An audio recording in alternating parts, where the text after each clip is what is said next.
Bienvenido a Brother to Brother, un lugar de estudio de la palabra de Dios, donde Dios está presente, donde la esperanza es real, donde Dios es glorificado, donde su palabra cobra vida. Escuela sabática, reflexiones, estudios bíblicos y más. Gracias por estar aquí.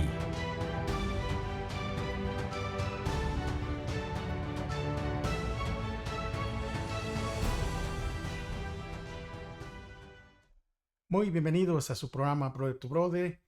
Una semana más saludándoles su hermano, su amigo Gerson Anaya. Contentos, agradecidos con Dios porque Él nos ha bendecido en esta semana y nos ha permitido llegar a grabar un estudio más. Gracias a todos aquellos que se han suscrito. Hemos mirado el alza en suscripciones en esta semana y estamos agradecidos con el Señor. Un saludo, un abrazo a todos. Vamos entonces a comenzar y queremos hacerlo sin antes pedir la bendición de nuestro Dios haciendo una oración. Así que ahí donde se encuentran, si por favor me acompañan, si por favor reverentemente, para invitar al Espíritu Santo a que sea el que nos dirija en la conducción de este estudio. Señor, queremos primeramente agradecerle porque el don de la vida lo tenemos gracias a que usted lo permite. Pero también, Señor, le agradecemos por su misericordia, le agradecemos por su gracia y le pedimos, Señor, que se quede con nosotros al momento de realizar este estudio, que cada uno pueda tener la dirección del Espíritu Santo para poder discernir, para poder entender, Señor, estas enseñanzas, poder guardarlas en nuestra mente y poder practicarlas en el momento indicado. Se lo pedimos, se lo rogamos, en el nombre de Jesús. Amén. Bien, muchas gracias porque se encuentran acá, muchas gracias porque llegan. Hermanos, recuérdense que les digo que por favor traigan su librito, su Biblia, algo con que apuntar para que podamos entrar en contexto y que todos estemos en esta lección siempre en un mismo rumbo, ¿verdad? Así es que el título para esta semana es Morir como una semilla. Y recuérdense que el tema de todo estas tres elecciones, 3 meses ha sido en el crisol con Cristo. Por cierto, esta es la lección número 12, una más y cambiaremos de tema, pero si Dios lo permite seguiremos estudiando la palabra de Dios. Así es que morir como una semilla, ahí está el versículo de memoria que se va a encontrar en el capítulo 12 de Juan y en el versículo 24, y dice de la siguiente manera: de cierto os digo, que si el grano de trigo no cae en la tierra y muere, queda solo, pero si muere, lleva mucho fruto. Esta ilustración de Jesús de un grano de trigo que muere es una analogía fascinante de nuestra sumisión a la voluntad de Dios. Porque si observamos aquí, en primer lugar, el grano que cae de la espiga no tiene ningún control sobre dónde o cómo caerá al suelo. No tiene control sobre el suelo que lo rodea y que luego lo va a cubrir. Y en segundo lugar, espera mientras el grano permanece en la tierra. Este grano no sabe qué le depara el futuro. No puede imaginarse cómo se verá la vida en el futuro, porque es solo un grano de trigo. Y en tercer lugar, muere. O sea que el grano probablemente no podrá convertirse en espiga a menos que abandone su situación cómoda y segura como grano. Él debe morir, es decir, debe renunciar a lo que siempre ha sido y siempre se había considerado como una semilla. Y para poder transformarse, esta semilla tiene que ser plantada para que produzca y dé frutos. Es por eso que en esta semana veremos que si sabemos que la voluntad de Dios es lo mejor para nosotros, ¿por qué nos cuesta tanto aceptarla? ¿Qué ejemplo de sumisión nos ha dejado Cristo a cada uno de nosotros? ¿Y de qué manera comprendemos que se aplica a nuestra vida la analogía de este grano de trigo que muere. Y para ir entendiendo, entonces vamos a pasar rápidamente allí al día domingo, y es la sumisión para el servicio, la sumisión para el servicio. Y para eso, para entrar en el contexto, para ver de qué vamos a hablar, busquemos en su Biblia el libro de Filipenses capítulo 2, versículos 5 al 9. Y mire cómo dice esta lectura. Haya pues en vosotros este sentir que hubo también en Cristo Jesús, el cual siendo en forma de Dios, no estimó el ser igual a Dios como cosa que aferrarse, sino que se despojó a sí mismo, tomando forma de siervo, hecho semejante a los hombres, y estando en la condición de hombre, se humilló a sí mismo, haciéndose obediente hasta la muerte y muerte de cruz. Por lo cual Dios también le exaltó hasta lo sumo y le dio un nombre que es sobre todo nombre. ¿Qué mensaje más importante hay aquí para nosotros en estos versículos? Porque la cultura contemporánea nos incita a todos a exigir y a hacer valer nuestros derechos. Y todo esto es bueno. Y muchas veces creo que debería de ser así. Pero, ¿cómo ocurrió con Jesús? O sea, la voluntad de Dios quizás requiera que renunciemos a nuestros derechos, que renunciemos a estos derechos libremente para poder servir al Padre, de modo que esto no tenga, que esto tenga un impacto eterno en el reino de Dios. Y a ese proceso de renunciar a estos derechos puede ser difícil e incómodo, ya que crea las condiciones perfectas para ser un crisol. Debemos de poner atención cómo actuó Jesús aquí en esta lectura que acabamos de leer de Filipenses 2, 5 al 8. Estos versículos describen 3 pasos que Jesús dio para someterse a la voluntad del Padre. Y al principio, el apóstol Pablo nos aconseja encarecidamente, allí en el versículo 5, diciendo: haya pues en vosotros este sentir que hubo también en Cristo. O sea, para estar en estas condiciones de salvarnos, Jesús renunció a su igualdad con el Padre y se trasladó a la tierra en la condición de un ser humano con todas sus limitaciones. Jesús no vino como un ser humano extraordinario y glorioso. Es más, Jesús vino como un siervo de otros seres humanos. Y como siervo humano, Jesús no tuvo vida larga y tranquila, sino que se hizo obediente hasta la muerte. Pero ni siquiera murió de una manera noble y gloriosa. Ese no fue el caso. Él fue obediente hasta la muerte, y una muerte de cruz. Recuérdense que la muerte de cruz, en el contexto del que estamos hablando, era una muerte vergonzosa, cruel, vil. En el caso de Jesús fue una muerte injusta por las acusaciones injustas que se le habían hecho. Pero aún así Jesús se mantuvo obediente hasta la muerte y muerte de cruz. Y es por eso que el apóstol nos aconseja que nosotros tengamos ese mismo sentir, el mismo sentir hacia los demás para poderlos salvar. Que si es necesario tenemos que sufrir, que si es necesario incluso podría ser en momentos difíciles, ¿verdad? De nuestra vida pasaron por un crisol tremendo por tal de tener ese mismo sentimiento que tuvo Jesús hacia los demás, hacia nosotros. ¿En qué esferas de la vida el ejemplo de Jesús es un modelo a seguir para nosotros? Porque si Él es nuestro ejemplo a seguir, entonces eso quiere decir que tenemos que hacer lo que Él hizo. Si los derechos y la igualdad son buenos y deberíamos de protegerlos, entonces ¿cómo explicaríamos la lógica de tener que renunciar a ellos en ocasiones? Ahora, cuando leemos Filipenses 2:9, vemos allí el sentido de este versículo nos da y ayuda a comprender la lógica de la sumisión a la voluntad del Padre.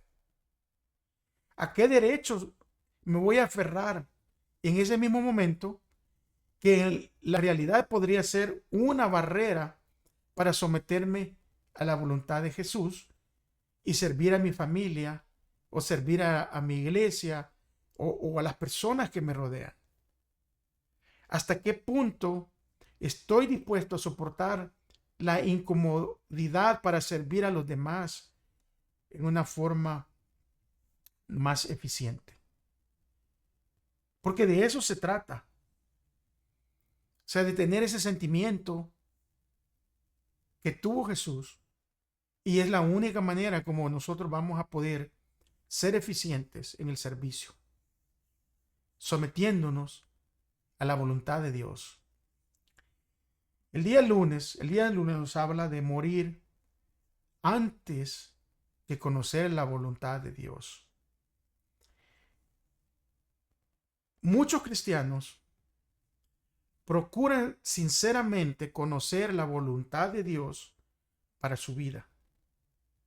Ahora, si pudiera conocer la voluntad de Dios para mi vida, ¿sacrificaría todo por Cristo?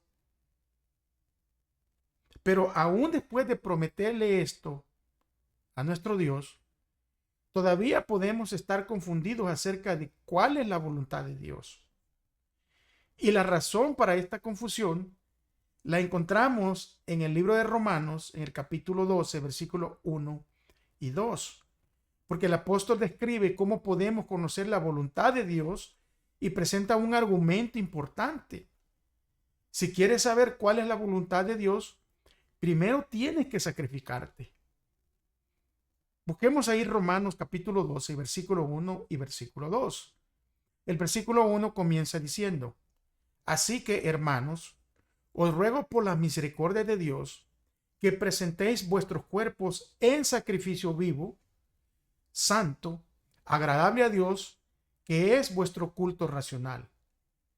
No os conforméis a este siglo, sino transformaos por medio de la renovación de vuestro entendimiento, para que comprobéis cuál sea la buena voluntad de Dios, agradable y perfecta.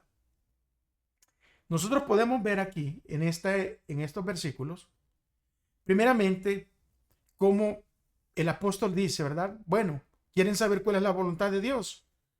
Bueno, preséntense ustedes mismos como un sacrificio vivo, o sea, santo, agradable a Dios, que sea de nuestro culto racional hacia Él, y que no nos conformemos al mundo, sino que seamos transformados por medio de la renovación de nuestro entendimiento. Lo que estamos mirando aquí, y podríamos ponerlo en algo que a veces nos cuesta entender, que es el proceso de santificación. Y el apóstol aquí lo pone de una manera tan simple, ¿verdad? No nos hagamos como lo hace el mundo, sino que los tenemos que transformar por medio de la renovación de nuestro entendimiento, para que comprobemos cuál sea la voluntad de Dios, agradable y perfecta. El apóstol le escribe que seremos capaces de comprobar cuál es la buena voluntad de Dios. Él dice, claro, ustedes van a comprobar cuál es la buena voluntad de Dios. ¿Cuándo? ¿Cuándo la vamos a comprobar? Primero, cuando tengamos una verdadera comprensión de las misericordias de Dios para nosotros.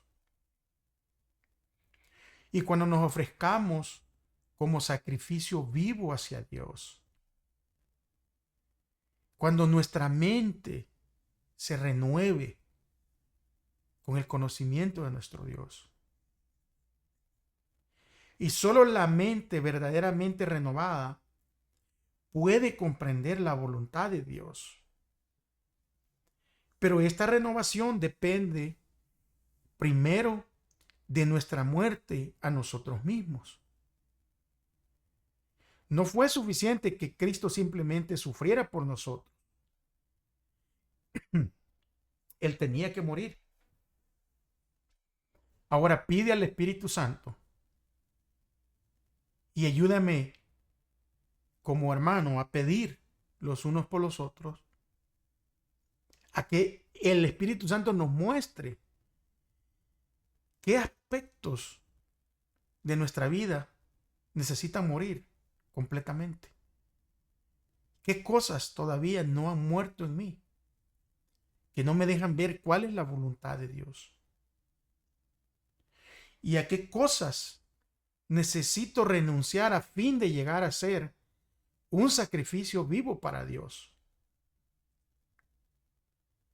Cuando algunos aspectos de nuestra vida todavía no mueren, todavía siguen vivas, todavía siguen al yo, Dios permite que los crisoles a veces nos llamen la atención. Sin embargo, el sufrimiento no solo nos ayuda a enfrentar nuestro pecado, sino también nos da una idea de cómo Jesús se entregó a sí mismo por nosotros. Elizabeth Elliot escribe: la entrega de los anhelos más caros a nuestro corazón es quizá lo que más se aproxima al concepto de la cruz. Nuestra propia experiencia de crucifixión, aunque inconmensurablemente menor que la de nuestro Dios, nos brinda una oportunidad de empezar a conocerlo, al acompañarlo en sus sufrimientos. En todas las formas de nuestro sufrimiento, Él nos llama a esa comunión. Cuando leemos Romanos 12, 1 y 2, hagámoslo una vez más con oración, pensando en las cosas que debemos renunciar para convertirnos en ese sacrificio vivo del cual se habla. Y a ver cómo esto nos va a ayudar a comprender los sufrimientos que Jesús afrontó por mí en la cruz, por ti en la cruz. Y cómo puede este conocimiento ayudarnos a tener comunión con Jesús y a poder entender esos sufrimientos. El día martes habla de la disposición a escuchar.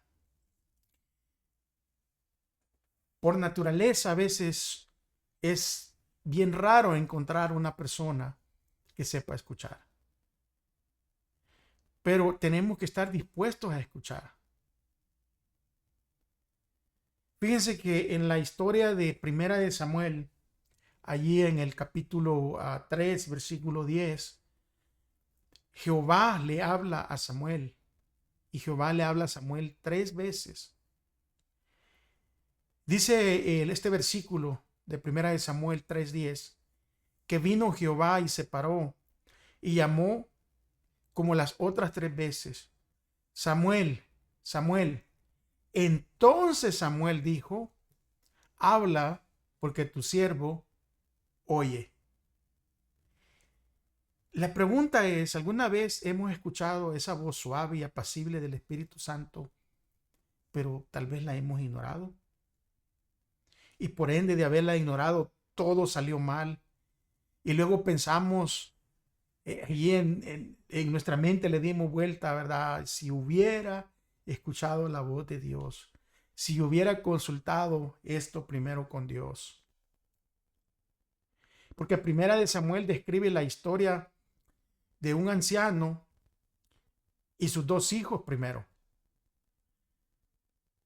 En Primera de Samuel le miramos a los 2 hijos de el sacerdote Elí, que eran malvados y que no escucharon a Dios. Pero también cerrar el relato de un niño que lleva por nombre Samuel, que sí escuchó la voz de Dios. Y aunque estos hijos malvados recibieron fuertes advertencias de parte de Dios acerca de lo que deberían de haber cambiado en la conducta que estaban llevando, ellos no escucharon.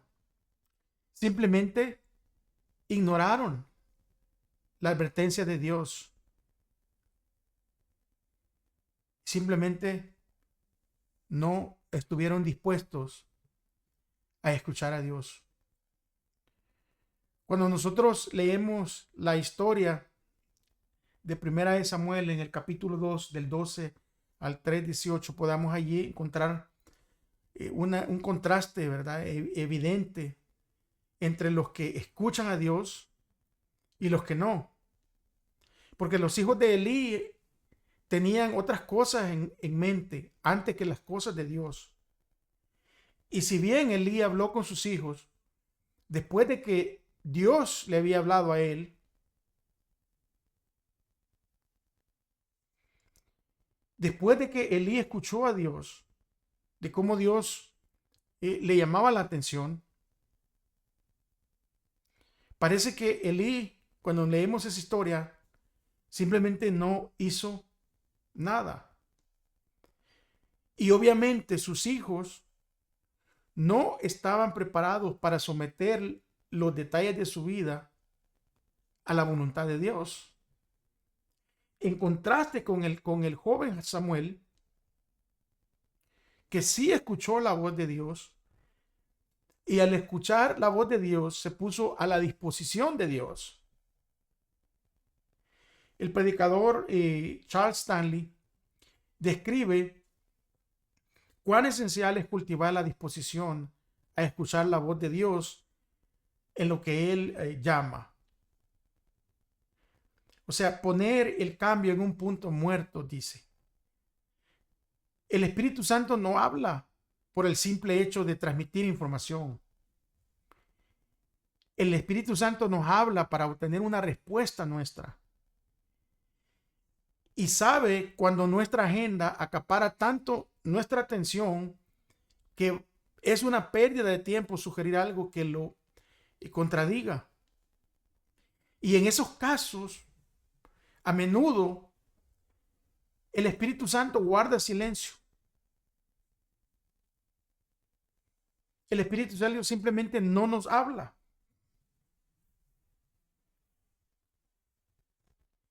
Él espera hasta que pongamos el cambio en punto muerto, o sea, que pongamos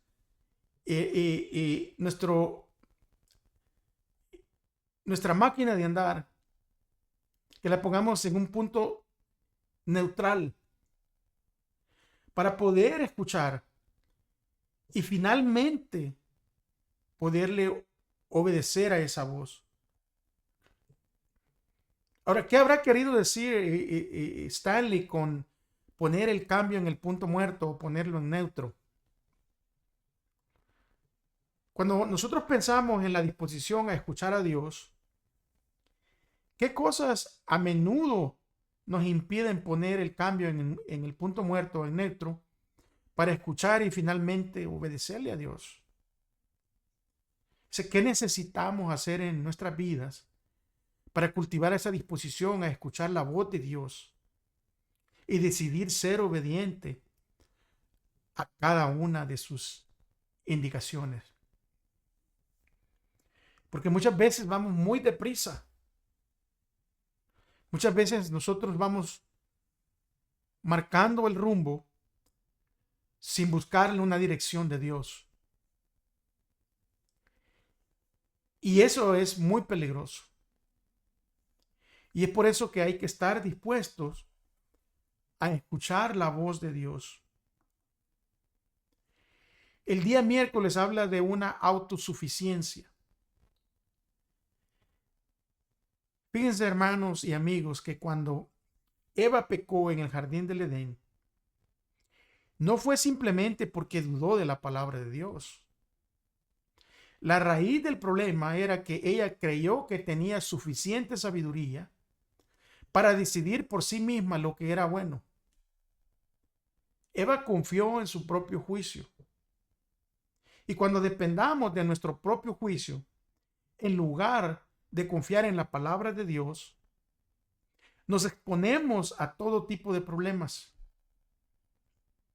La historia de Saúl describe los pasos hacia la autosuficiencia y la tragedia que llegan pero tan rápido. Fíjense que en el libro de Primera de Samuel, en el capítulo 10, se da la historia en donde Samuel va a ser ungido como rey. Samuel es ungido como rey y después de que es ungido, Samuel le da las instrucciones que vienen de parte de Dios y se las da específicamente ahí en el versículo 8 del capítulo 10 de 1 de Samuel. Le dice: luego bajarás delante de mí a Gilgal, entonces descenderé yo a ti para ofrecer holocaustos y sacrificar ofrendas de paz. Espera allí 7 días hasta que yo venga a ti y te enseñe lo que has de hacer. Ahora, ¿qué pasa con Saúl cuando no sigue las instrucciones que le está dando el profeta? El profeta fue específico. Le dijo a dónde se fuera y que esperara y que él llegaría allí para darle más instrucciones. Ahora, ¿qué es lo que hace Saúl? Ustedes pueden leerlo en capítulo 13 allí de 1 de Samuel, del 1 al 14. Saúl llega al lugar y los enemigos ahí están listos para la batalla. Llega el 7º día y Saúl se siente agobiado porque los soldados y el pueblo lo estaban ya presionando. Y entonces él decide. O sea, él toma decisiones y no sigue las instrucciones de Dios. Y él toma el papel que no le corresponde.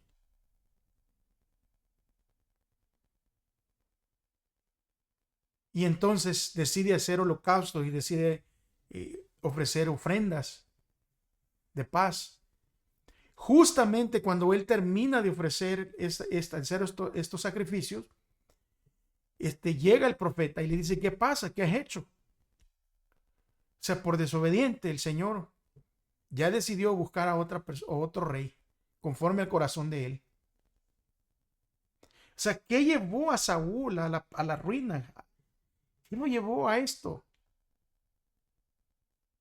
¿Qué lo llevó a Saúl a caer en desobediencia? Vamos a ver 3 pasos que llevaron a Saúl por el camino descendente de la autosuficiencia poco después de ser ungido como rey. Y el problema era que ninguno de estos pasos que él hizo eran malos en sí, pero sin embargo contenía las semillas de la tragedia porque avanzó independientemente de Dios. Fijémonos el orden en que ocurre esta caída de Saúl. Cuando ustedes lean allí en el capítulo 13 y lean el versículo 11, Saúl dice que él vio la dispersión de sus tropas y miró la ausencia de Samuel. Saúl estaba bajo presión y él evaluó con sus propios ojos lo que estaba sucediendo. O sea, él no se dejó guiar por las instrucciones de Dios, sino por lo que él vio. Y basado en lo que él vio, tomó unas decisiones que aunque en sí no eran malas, pero no eran las instrucciones que Dios había dejado. O sea, él tomó las decisiones bajo la presión por lo que vio. ¿Cuántas veces nosotros a veces hacemos decisiones en contra de Dios por lo que simplemente nos dejamos llevar por lo que vemos, por las apariencias? Y a veces no pueden ser cosas malas en sí, pero lo que está escondido detrás, el propósito o el fin donde nos va a llevar, no es tal y como Dios lo ha dicho. Entonces Saúl evaluó con sus propios ojos y aquí fue el primer paso que lo llevó a la descendencia. Segundo, Saúl pasó de mirar y ahora va a decir. Dice el versículo 12, Saúl pasó, dice, me dije que los filisteos lo conquistarían. O sea, lo que vio con sus propios ojos, él le dio forma a lo que dijo. o supuso por la situación en la que se miraba. Es que una cosa nos lleva a otra. Ahora Saúl, que pasó de vio, ahora pasó a me dije. Saúl pasa de lo que vio a lo que me dije y ahora lo hizo. Miremos una vez más esto, porque quiero que quede bien claro. Porque el primero vio, tomando esa decisión basada en lo que vio. Segundo, ella ahora ya se dijo, o sea, se convenció de lo que tenía que hacer.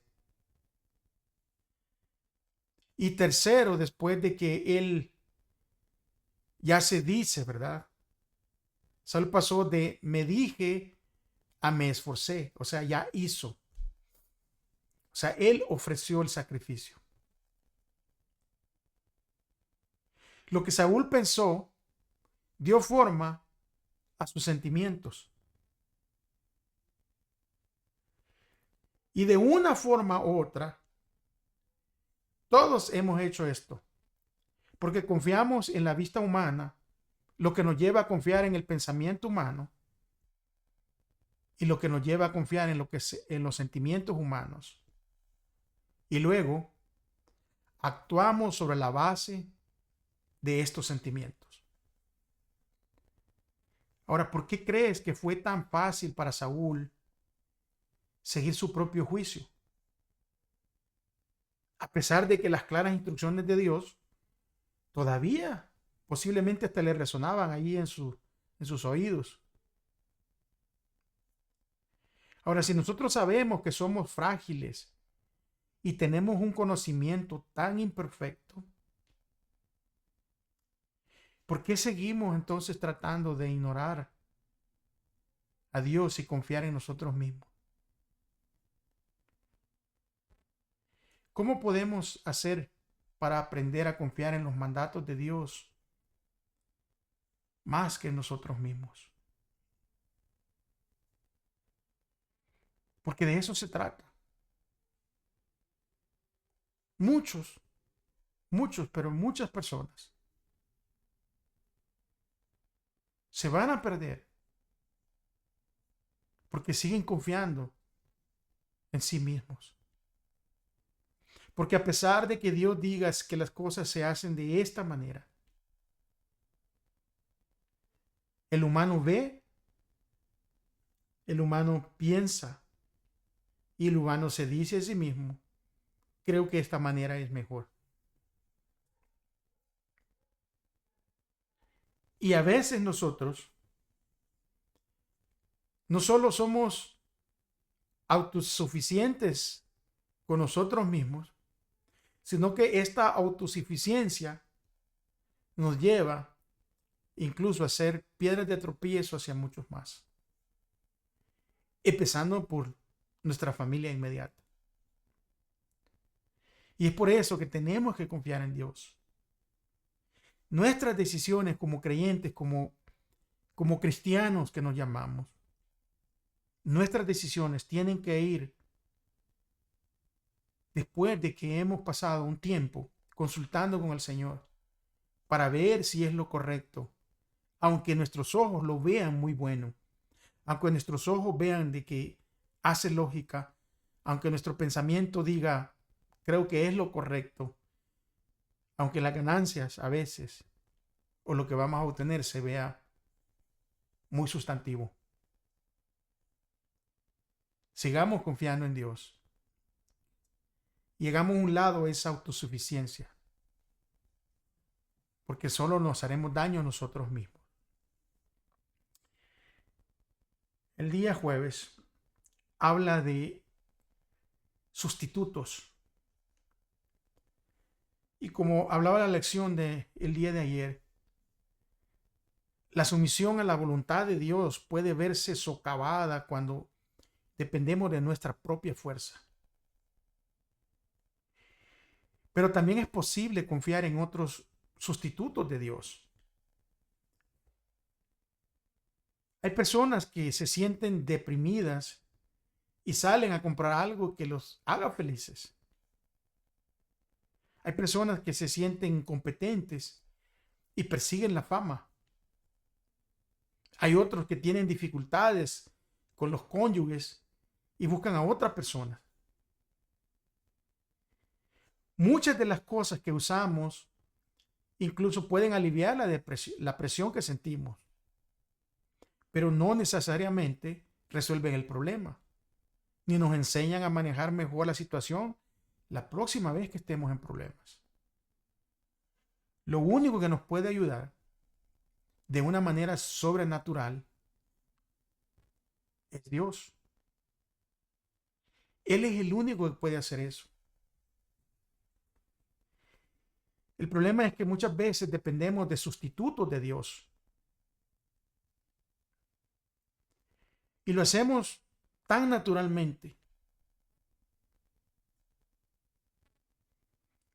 en lugar de depender de Dios mismo.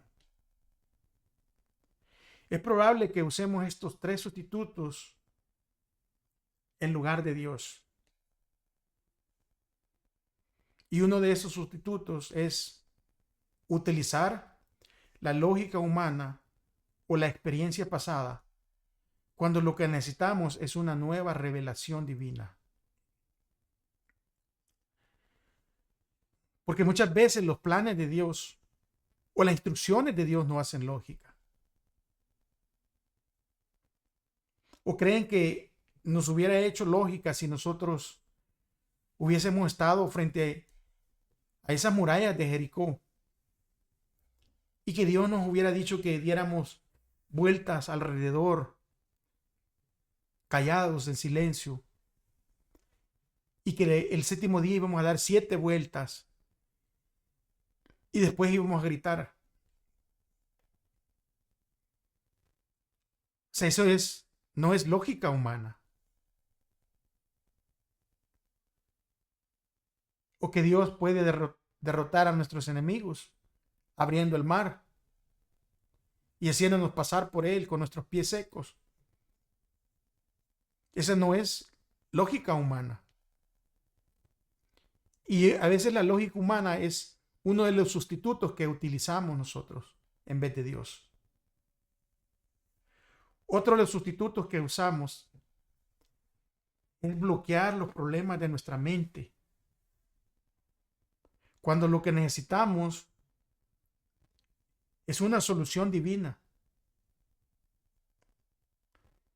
Muchas veces el problema sí es grande y no lo podemos solucionar nosotros. Y lo ignoramos y lo ponemos por ahí escondido en un lugar y el problema sigue creciendo. Y no nos damos cuenta a veces que lo que necesitamos es una solución que venga de parte de Dios. Una solución divina, un milagro. Y se nos olvida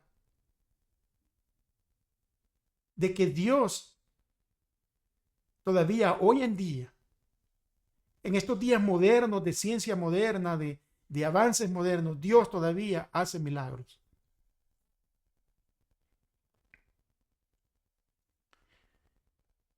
Y el tercer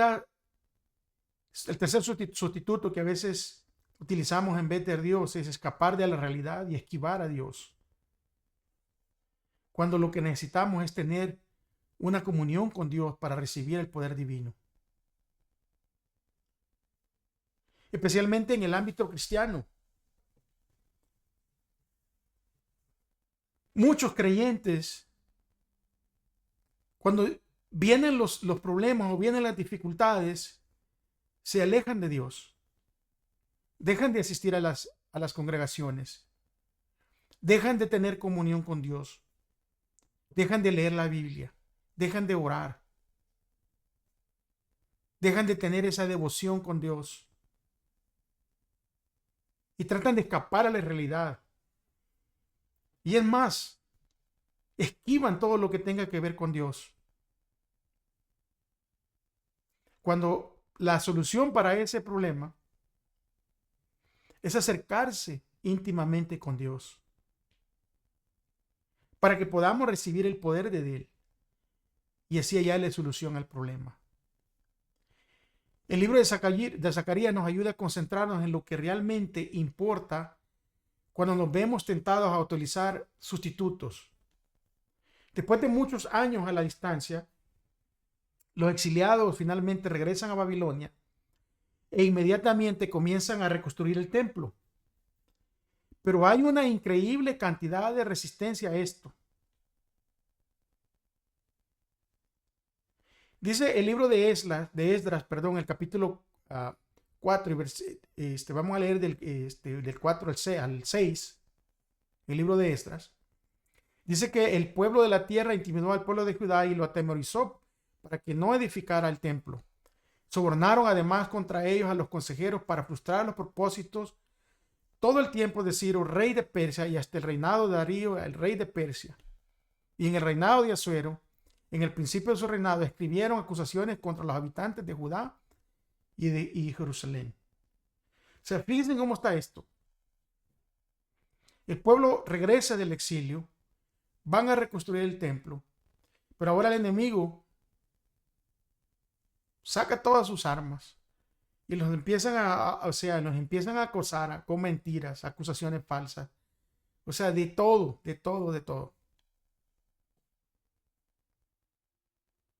Y entonces Dios levanta al profeta, ¿verdad? Zacarías, y lo manda a que le lleve un mensaje de ánimo a Zorobabel. Porque Zorobabel era el que estaba encargado de dirigir la obra de la reconstrucción del templo.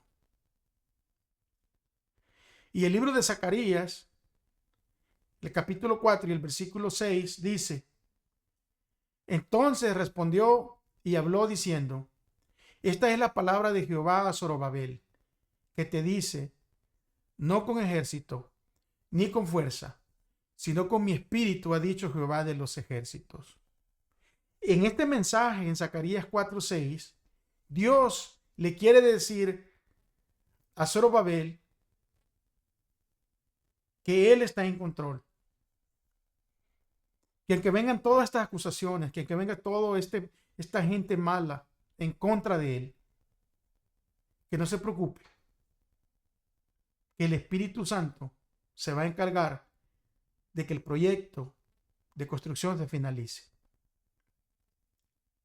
Ahora, este es algo como un símbolo para los días de hoy.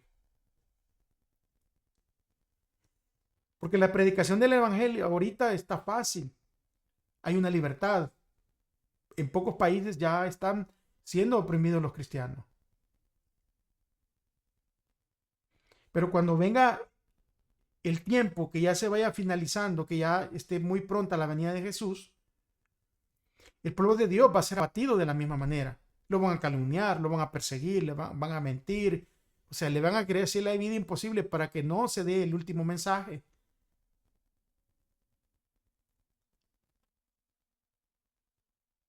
Bueno, a mis amigos que me ven, yo les puedo decir que nosotros, como adventistas del séptimo día, somos perseguidos muchas veces por querer dar el mensaje verdadero de la Escritura, por querer hablar del verdadero día de adoración, por querer hablar de cómo se tiene que adorar y porque, sobre todo, por querer decir a quién hay que adorar.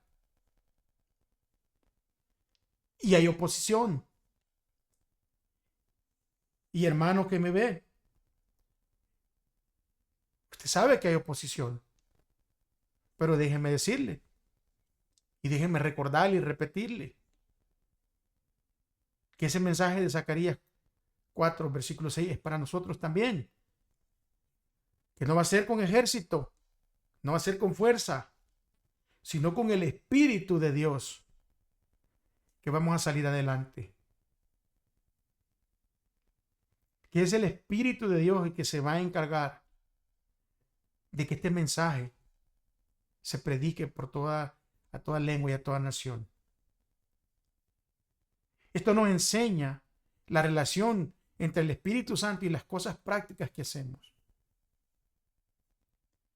Porque Dios no impidió que no hubiera oposición al templo, ni salvó a Zorobabel del estrés de hacerle frente. pero algo que sí hizo Dios y algo que va a seguir haciendo Dios con aquellos que son fieles, que Dios siempre nos va a proteger en contra de nuestros adversarios. Y cuando llegue esa adversidad, cuando se venga esa oposición, aún esa oposición, Dios puede utilizarla como un crisol para enseñarnos a depender de Él. Es por eso que cuando estemos estresados, ¿cuál va a ser nuestra primera reacción? O sea, cuando sintamos esa presión, ¿cuál va a ser nuestra primera reacción? ¿Va a ser comer, irnos de compras, buscar escapatorias, ignorar? Y espero que nuestra respuesta sea confiar en Dios, entregarnos a Él, orar. Porque dependiendo de nuestra reacción, eso nos va a dar una respuesta sobre nosotros mismos y sobre las cosas tal vez que necesitamos cambiar o necesitamos aprender a cambiar. Porque los tiempos se están terminando, mis amigos, mis hermanos. El tiempo ya se nos fue.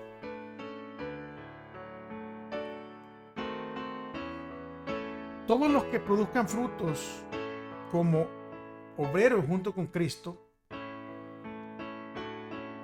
debemos caer primero en la tierra y morir.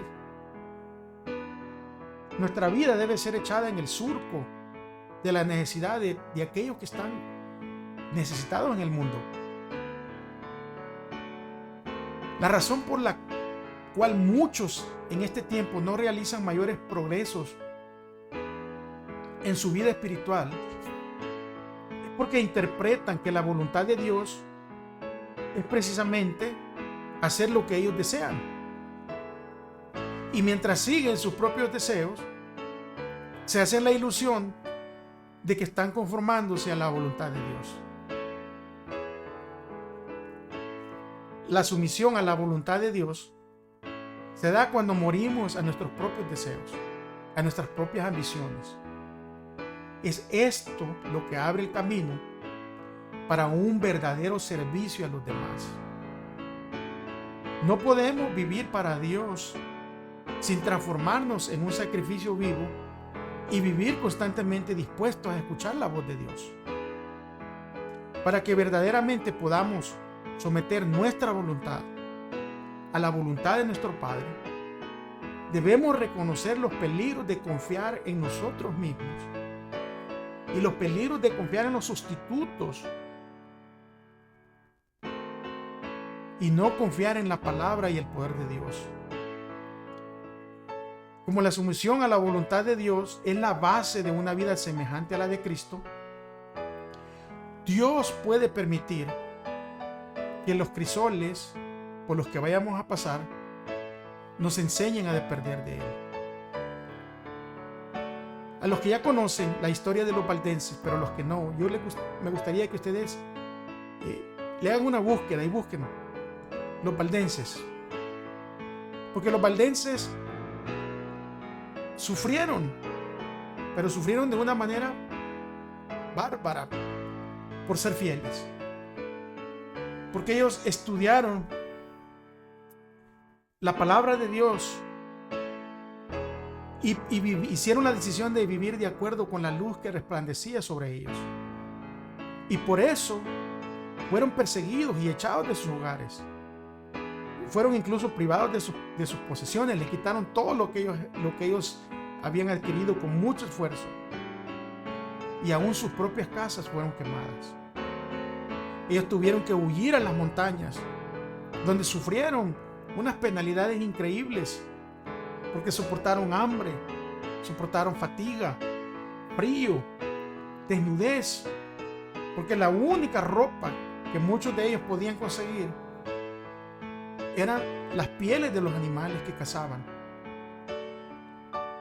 Pero esos cristianos esparcidos y sin hogar se reunían para unir sus voces en himnos y alabanzas a Dios por ser considerados dignos de sufrir por el nombre de Cristo. Ellos, hermanos, se animaban y alegraban el ambiente mutuamente y seguían agradecidos aún por las moradas miserables que tenían. Muchos de sus hijos se enfermaron, murieron de hambre, frío. Pero ninguno de los padres pensaron ni por un momento renunciar a sus creencias y a Cristo, porque valoraban el amor y el favor de Dios muy por encima de la tranquilidad y las cosas mundanas. Pero ¿saben qué? En medio de todo eso, recibieron consuelo de Dios y con agradable anticipación contemplaron el premio y la recompensa futura.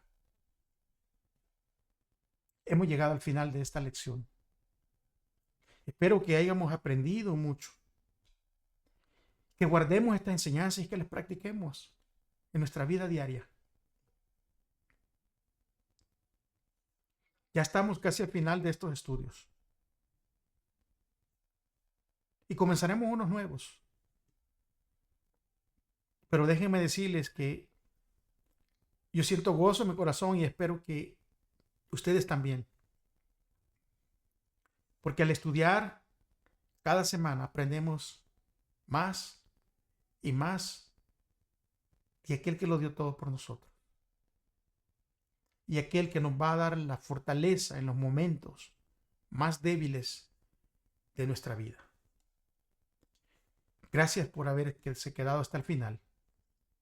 No se olvide de dejar su like. No se olvide de suscribirse, de compartir con los demás. Y recuérdense, mis amigos, mis hermanos, yo les digo cada semana, yo les recuerdo cada semana, que si dicen que aman a Dios, empiecen demostrándolo amando a su prójimo. Nos veremos la próxima semana. Si es que Cristo no ha regresado y si Él lo permite. Cuídense mucho. Abrazos y bendiciones. Hasta la próxima.